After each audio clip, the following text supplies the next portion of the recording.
Bonjour à tous, je vais vous présenter les principaux résultats de l'étude menée sur la mise en marché et les modes de fixation du prix des porcs charcutiers dans quelques pays européens et nord-américains. Cette étude a été menée grâce au concours financier du marché du porc breton. Cette étude a été menée selon deux axes de travail. Le premier visait à caractériser l'organisation du marché, c'est-à-dire à décrire ses acteurs et les modalités de leurs transactions. L'organisation des relations entre acheteurs et vendeurs peut s'analyser selon plusieurs facteurs, dont le positionnement géographique, c'est-à-dire quel est le degré d'alternative qui s'offre à la fois aux éleveurs par rapport à leurs clients et aux abattoirs par rapport à leurs fournisseurs. Un autre facteur est l'existence d'investissements communs, par exemple des marques ou des cahiers des charges ou encore des liens capitalistiques. Enfin, un troisième facteur est l'existence d'une dépendance commerciale entre acheteurs et vendeurs, tels que des contrats ou encore des relations régulières. Le second axe d'étude visait à préciser la construction et l'application dans les transactions réelles des références de prix, c'est-à-dire qui sont les acteurs qui participent à l'élaboration de la référence et quelle influence a la référence sur les prix pratiqués. Ces axes ont été menés à partir d'une étude bibliographique, d'entretien d'experts et d'analyse de données sectorielles. Le champ géographique choisi a été celui de plusieurs bassins de production d'importance, mais je ne vous présenterai aujourd'hui que trois d'entre eux, l'Allemagne, l'Espagne et bien sûr la France. En Allemagne, le marché est caractérisé par des acteurs de l'amont et de l'aval nombreux et peu regroupés. L'Allemagne occupe aussi une place centrale à l'échelle européenne, où le marché se situe au centre de nombreux flux d'animaux vivants et de pièces de découpe. La commercialisation des porcs se réalise alors sous haute concurrence et avec l'intervention de nombreux intermédiaires. La mise en marché peut alors être considérée comme libérale. Le prix se forme sur le marché par une confrontation active entre acheteurs et vendeurs. 5 circuits de vente s'offrent aux producteurs. Le premier, lorsque la vente des porcs se réalise au sein d'une coopérative d'abattage, c'est le cas de Westfleisch.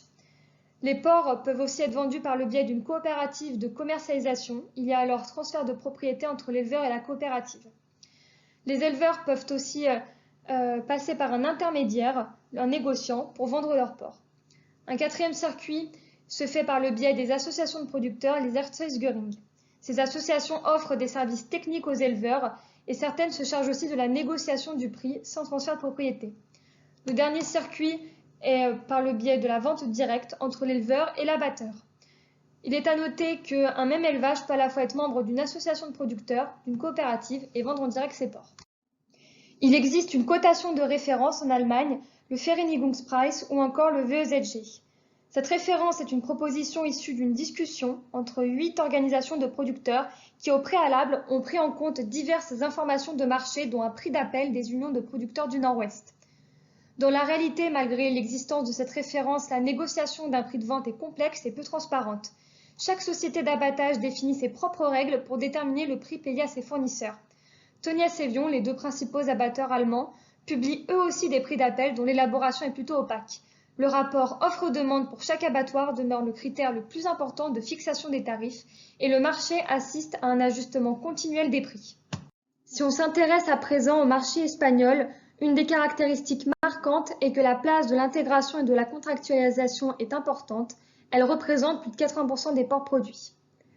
Mais malgré une concentration croissante, les acteurs de l'élevage en Espagne restent nombreux. Les abatteurs eux aussi sont nombreux et les outils sont répartis de manière plutôt concentrée sur le territoire, en particulier en Catalogne. La verticalisation des filières se renforce avec l'investissement des intégrateurs dans l'abattage et la transformation. Près de 30% des porcs élevés par des intégrateurs sont abattus dans leur propre groupe.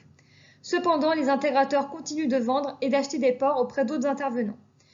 Face à cette organisation, les modes de commercialisation des porcs sont divers, mais se réalisent préférentiellement de gré à gré entre intégrateurs privés ou coopératifs et abatteurs. Seule une part infime des porcs commercialisés en Espagne se fait directement entre un éleveur indépendant et un abatteur. Chaque semaine, une négociation a lieu entre 8 représentants du maillon de l'abattage et 8 représentants du maillon de la production. Près de 40% des porcs abattus dans le pays sont représentés par les entreprises participant à cette négociation. Issue de cette négociation, la cotation du Mercoleida est très largement prise comme référence sur le marché du porc, puisqu'elle sert de base de paiement à 90% des porcs commercialisés en Espagne. Le marché français est lui caractérisé par une organisation collective. Les éleveurs de porcs sont en majorité rassemblés en organisations de producteurs qui regroupent plus de 90% de la production. Les OP assurent l'achat, la vente, garantissent l'enlèvement et le paiement des porcs et elles assument ainsi une partie des risques de marché. Certaines OP partagent des liens capitalistiques avec l'amont ou l'aval, tels que dans les secteurs de la génétique, de l'alimentation ou de l'abattage. Face à cette organisation collective de l'amont, le secteur de l'abattage lui aussi se concentre. La majorité des porcs français est produite par un faible nombre des groupes d'abattage. Pour des raisons historiques, de dépendance géographique ou même capitalistique, les relations entre OP et abatteurs ne cessent de se renforcer. Les OP favorisent en effet la vente directe de leurs porcs à quelques abattoirs avec lesquels ils ont des relations régulières. Une faible part des porcs français transite par le marché du porc breton, de même pour la vente en direct. On pourra relever qu'il existe de nombreux cahiers des charges communs entre OP et abatteurs, et ceux-ci participent à l'exclusivité des relations OP-abatteurs et à une verticalisation souvent informelle des filières. Au cœur des transactions entre OP et abatteurs, il existe une institution qui fait place de marché en France. Il s'agit du marché du porc breton.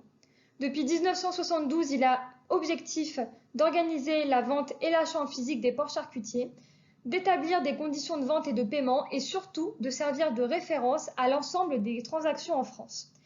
Le MPB garde aujourd'hui cette fonction malgré la faible part des porcs qui y sont commercialisés.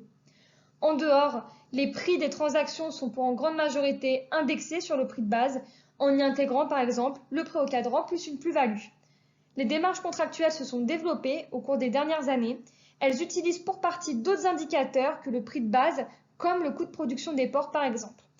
Ces démarches représentent moins de 10% des porcs commercialisés en France et sont en majorité dans des cahiers des charges particuliers. À noter également que le prix des porcs bio est décorrélé du prix de base. Brièvement, quelques notions sur l'organisation des marchés des autres pays étudiés. Au Danemark, la filière est coordonnée verticalement autour des coopératives avec un quasi-monopole de Danish Crown où son prix d'acompte sert de référence. Aux États-Unis, les secteurs de l'élevage et de l'abattage sont concentrés, l'intégration occupe une place importante. De multiples circuits de commercialisation s'offrent aux éleveurs. Les transactions et les prix pratiqués font aussi l'objet d'un suivi quasi quotidien par les services de l'USDA. Au Québec, la mise en marché des porcs est collective et institutionnalisée. Les éleveurs se sont regroupés face à la concentration du secteur de l'abattage et l'ensemble des modalités de transaction sont fixées dans une convention de mise en marché. Le second axe de l'étude visait à hiérarchiser les modes de mise en marché selon un gradient polarisé entre le marché libre et concurrentiel et l'intégration verticale. En Allemagne, l'organisation du marché se rapproche fortement d'une forme libre et concurrentielle. La dépendance entre acheteurs et vendeurs est plutôt faible. Il existe peu d'investissements en commun entre ces deux parties et les échanges entre éleveurs et abatteurs sont peu réguliers. L'influence du VEZG est, elle, plutôt modérée. Seuls les représentants de l'élevage participent à son élaboration et elle n'est pas appliquée uniformément par les abatteurs. En Espagne et aux États-Unis, la dépendance commerciale entre acheteurs et vendeurs est plutôt modérée. L'importance de l'intégration et de la verticalisation dans ces deux pays rendent les acteurs dépendants entre eux sur le plan capitalistique.